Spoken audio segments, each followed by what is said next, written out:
We can now show you an exclusive image of that unidentified object shot down over Yukon last year. The object was about the size of a small car, so not similar in size or shape to the high-altitude surveillance balloon that was taken down off the coast of South Carolina on February 4. That's the image. Ladies and gentlemen, we got him.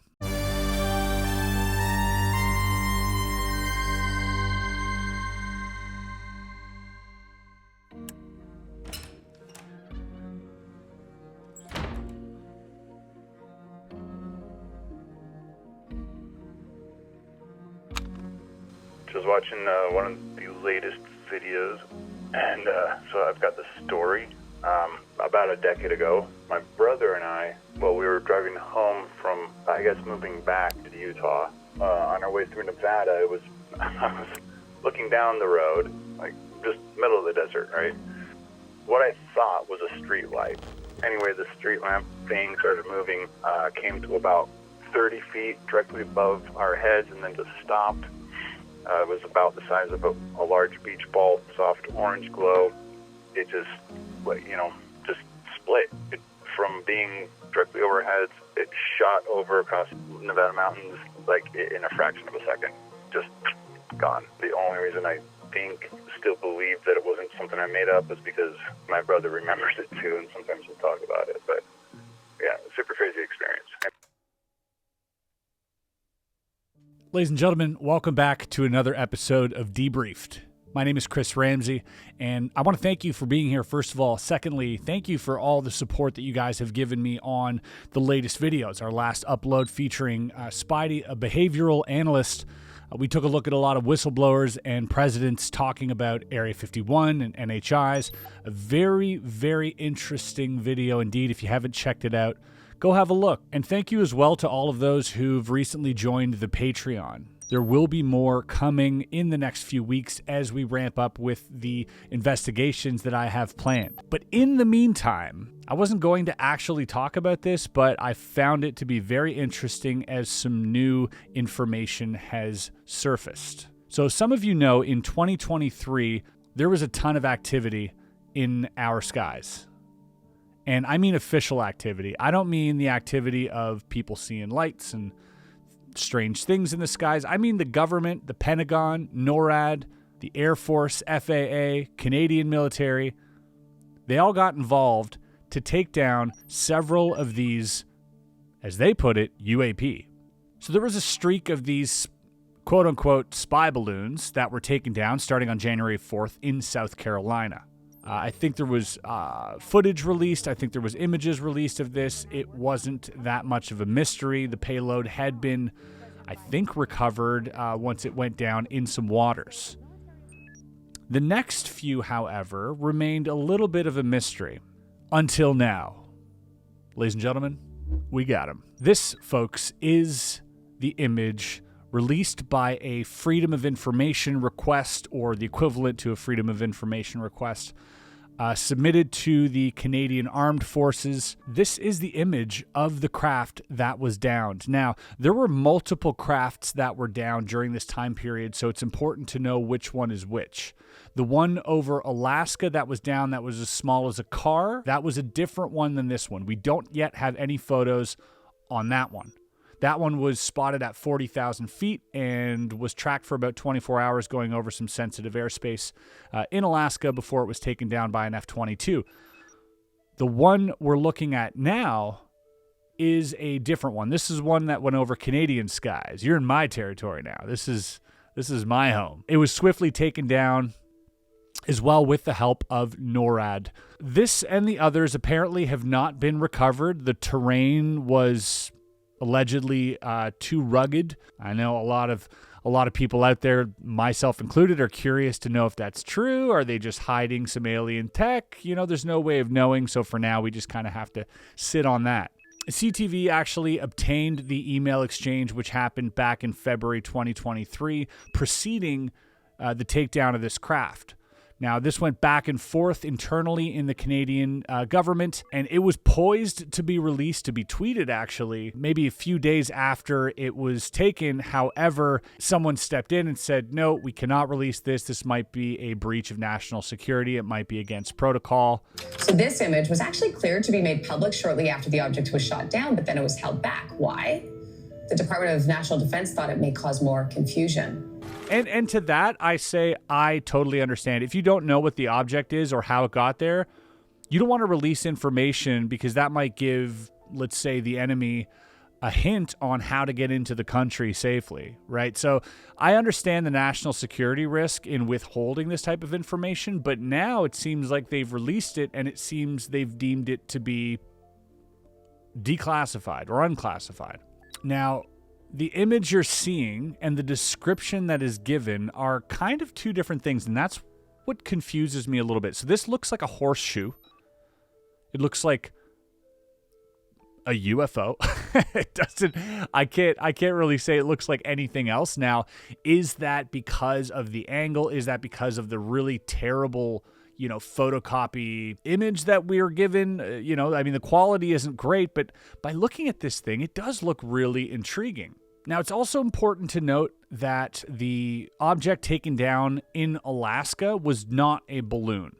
I know some of you out there might think, oh, these are all just balloons that were taken down. Actually, the Brigadier General Ryder himself, in a press conference at the Pentagon, revealed that, and I quote, "The object was about the size of a small car, so not similar in size or shape to the high-altitude surveillance balloon that was taken down off the coast of South Carolina on February 4.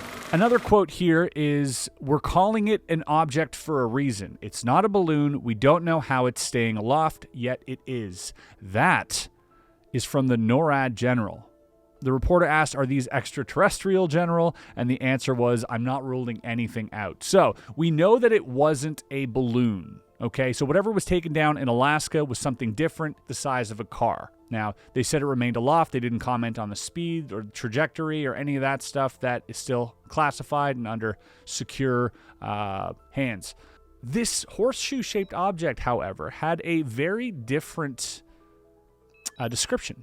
The engagement took place and the object was downed at 3:41 Eastern Time over Yukon, which is a Canadian territory. Canadian Armed Forces members and assets, at the request and under the lead of Public Safety RCMP, are now en route to proceed with the recovery. So there was a recovery attempt made.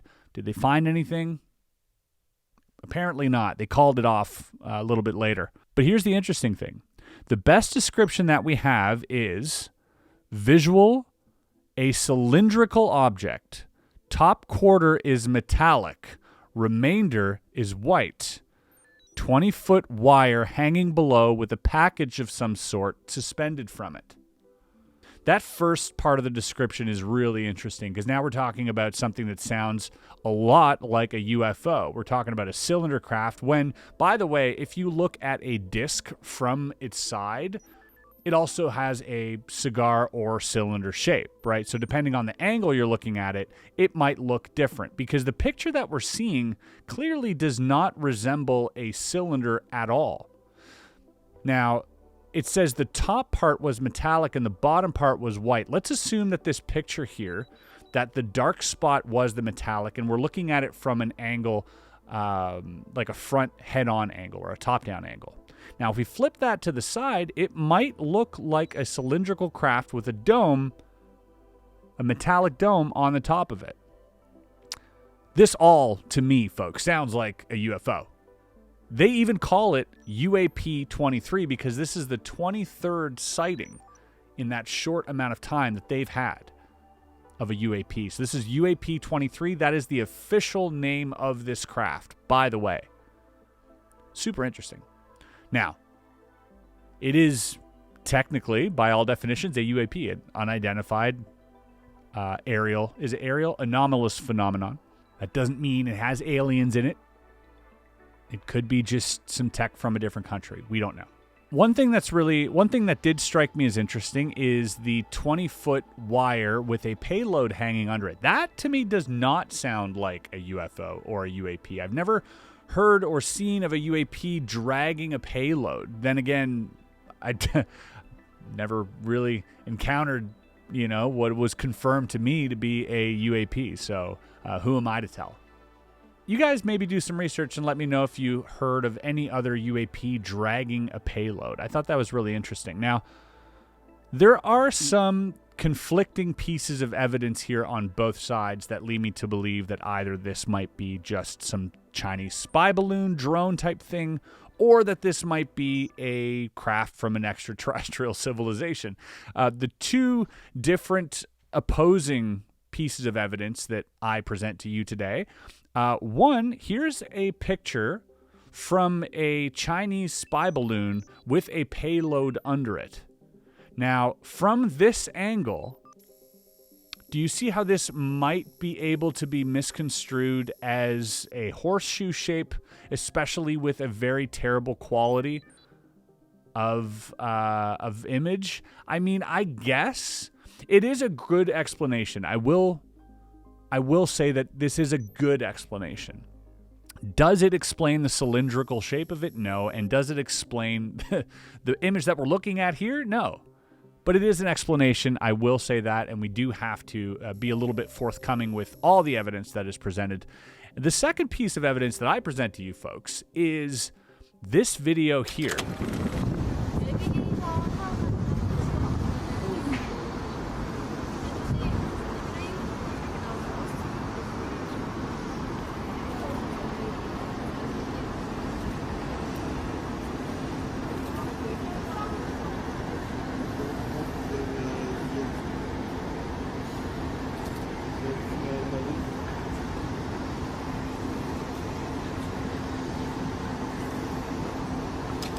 This was uploaded in 2012, flown over Busan, South Korea.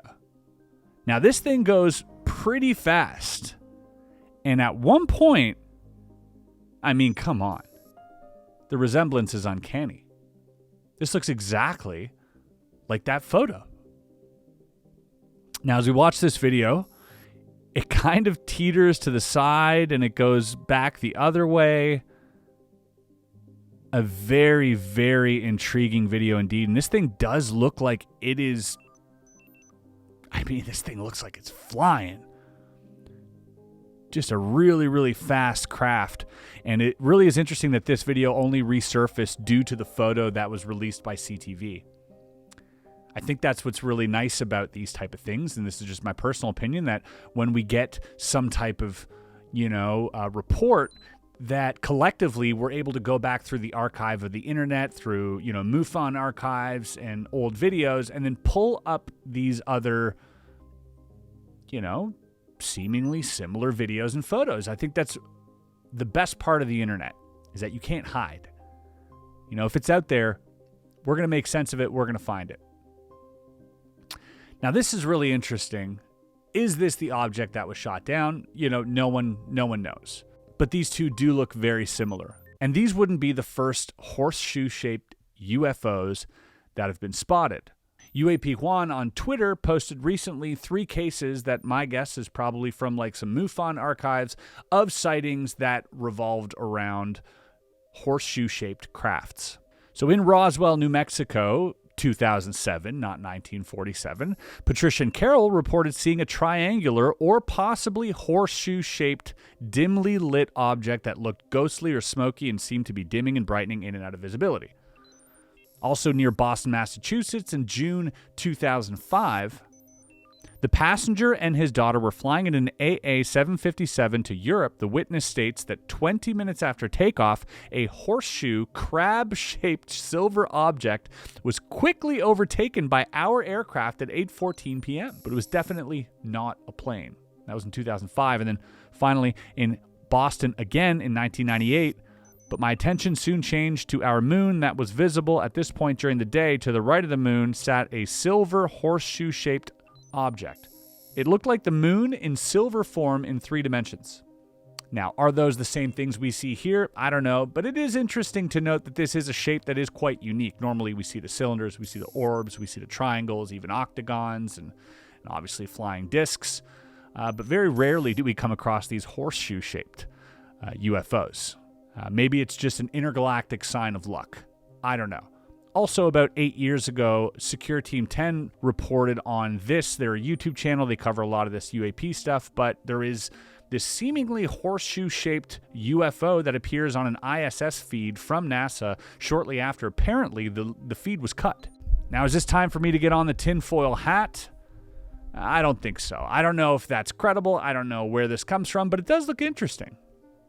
And the final comparison that I want to make is that of the anomalous object found in the Baltic Sea. I admit this one might be a little bit of a stretch, but hear me out, the shape does look similar. This was discovered in June of 2011 by a group of treasure hunters known as the Ocean X Team. While searching for shipwrecks, they found a strange circular formation about 60 meters in diameter at a depth of around 90 meters. And so the sonar scans revealed a large disc-shaped object with a tail-like structure leading away from it, almost as if this object crashed and left a trail. It does seem to also have unnatural geometric patterns, which some have interpreted that as being evidence of it being an artificial structure. But obviously, the more sensational topic would be that this is a UAP that crashed into the Baltic Sea. Now, I'm not giving this too much credence. However, if you do look at the shape, it does look similar to what we found in the skies above Canada. Now, these images that you're seeing are artist renders of different perspectives. These are not the actual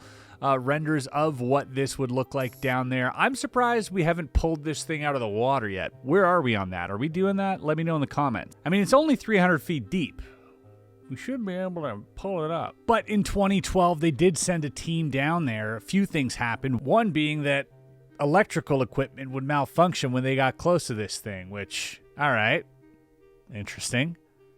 Two, a lot of the samples that they took back turned out to be volcanic rock, so probably is just a natural formation. Your call. What do you think? I just thought it was really interesting that we're presented with this one photo and the internet goes nuts and we start compiling all the evidence we can. And that's just a really beautiful thing about the internet, especially for people like myself. I'm a very curious person. I want to know what's going on. Do I have my personal biases and do I want to believe? Absolutely. Will I stop myself from believing and going too far and have a hard look at the evidence? Unequivocally. And I think you should too. You know, recently in the videos that I've posted, I've had a mixed amount of reviews. I've had some people be like, oh, Ramsey's gone off the deep end. He's insane now. He believes in UAP. And other people have been, wildly supportive and saying, finally, someone, with a big following is looking into this and is getting interested in the topic that I've been interested in for years. I mentioned this a few videos ago, but my feelings on this matter are that this is important. If this was just me and a bunch of my friends talking about it on some weird, obscure forum on the internet, I would agree with you. To the skeptics, I say do some research. If you think that this is only supported by small groups of people, I think you're wrong. There are divisions of the government that are dedicated to finding out what these UAP are, whether that's through NASA or through AARO, the All-Domain Anomaly Resolution Office, or even through the former ATIP program. There are many, many programs in the government. The elected officials that you trust, that you've elected, are spending your money looking into this phenomenon. And I think that deserves a little bit of scrutiny. I think it does deserve our interest at the very least. Is it fun to speculate? Yes. Do I wish there was an intergalactic federation of aliens living in the sky invisibly and helping us evolve through biomutation and genetics and helping us ascend consciously? Yeah. Who doesn't want that? Do I think it's real?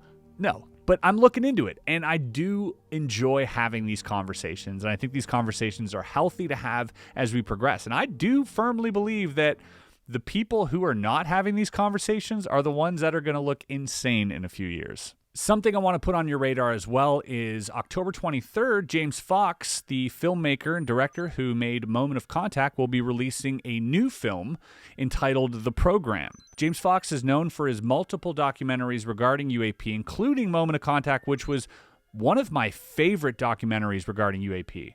It's the story of this crash retrieval that happened in Varginha, Brazil, involving the entire town, dozens, if not hundreds of witnesses. The U.S. military was involved, the Brazilian military. There was cover-ups, there was payoffs, there was bodies. There was doctors studying these bodies. An incredible documentary. Highly recommend for skeptics and believers alike. Check it out. Moment of Contact. But stay tuned for James Fox's latest documentary, highly anticipated, The Program. We also found out recently that the UAP Disclosure Act had been pushed back yet again, this time by Senator Mitch McConnell. This Disclosure Act, if passed, would mean that we can look into past UAP events and disclose them to the public, much like they would with the JFK assassination. But until then, we also look forward to the upcoming UAP hearing, but I'll keep you posted as the details unfold. I look forward to sharing some projects that I'm working on, including a conversation I had with Luigi Venditelli, highly anticipated documentary project about S4 and Bob Lazar. This is 3 years in the making. There's been a lot of teasing, a lot of leading up to this, and I got to sit down with Luigi, but also go to his studio and talk shop about Project Gravator, and that's coming up, so stay tuned for that. Currently editing that. It should be ready next week. We've also got a few investigations on the way that will be pretty interesting, one of which I believe the first one that we will be putting out will be on Horseshoe. And that's it, folks. I want to leave you with maybe just a final thought. In the face of skepticism when it comes to the UAP subject or NHIs, I want you to remember that skeptics are skeptics for a reason as well. I see a lot of animosity between people who don't believe and people who believe, and both sides have very strong opinions. It is incredibly imperative and important that we remain somewhere in the middle. Only with that open mind will we attract people to the subject. Let's not speak in absolutes. We don't know what's going on. Let's figure it out together. Let's ask the right questions. And let's stop putting each other down for our personal, political, or religious beliefs in the comments. Leave all that aside. Let's come together and really discover what's going on. Whether you're a skeptic, whether you're a believer, let's meet in the middle. All right? There's evidence on both sides. We can agree with that. Thanks for watching, folks. Head on over to the Patreon if you guys want some exclusive content there, including we broke down some of Bob Lazar's old footage with a behavioral analyst, Spidey, and we put that on the Patreon last week. So if you want to have a look at that, that is there, as well as hours and hours of uncut interviews from the documentaries that we've made in the past about remote viewing, about consciousness and out-of-body experiences. So all that is available. And just remember, if you want to share an encounter or a sighting or a word of encouragement with us, I would suggest to keep it under a minute because it will cut you off, but you can call us at our 800 number at 8333-AREA-52. That's 8333-AREA-52. And if you're wondering, that little bit at the top of the episode, that was from a recent caller. So thank you for calling in. We'll see you on the next one. Peace.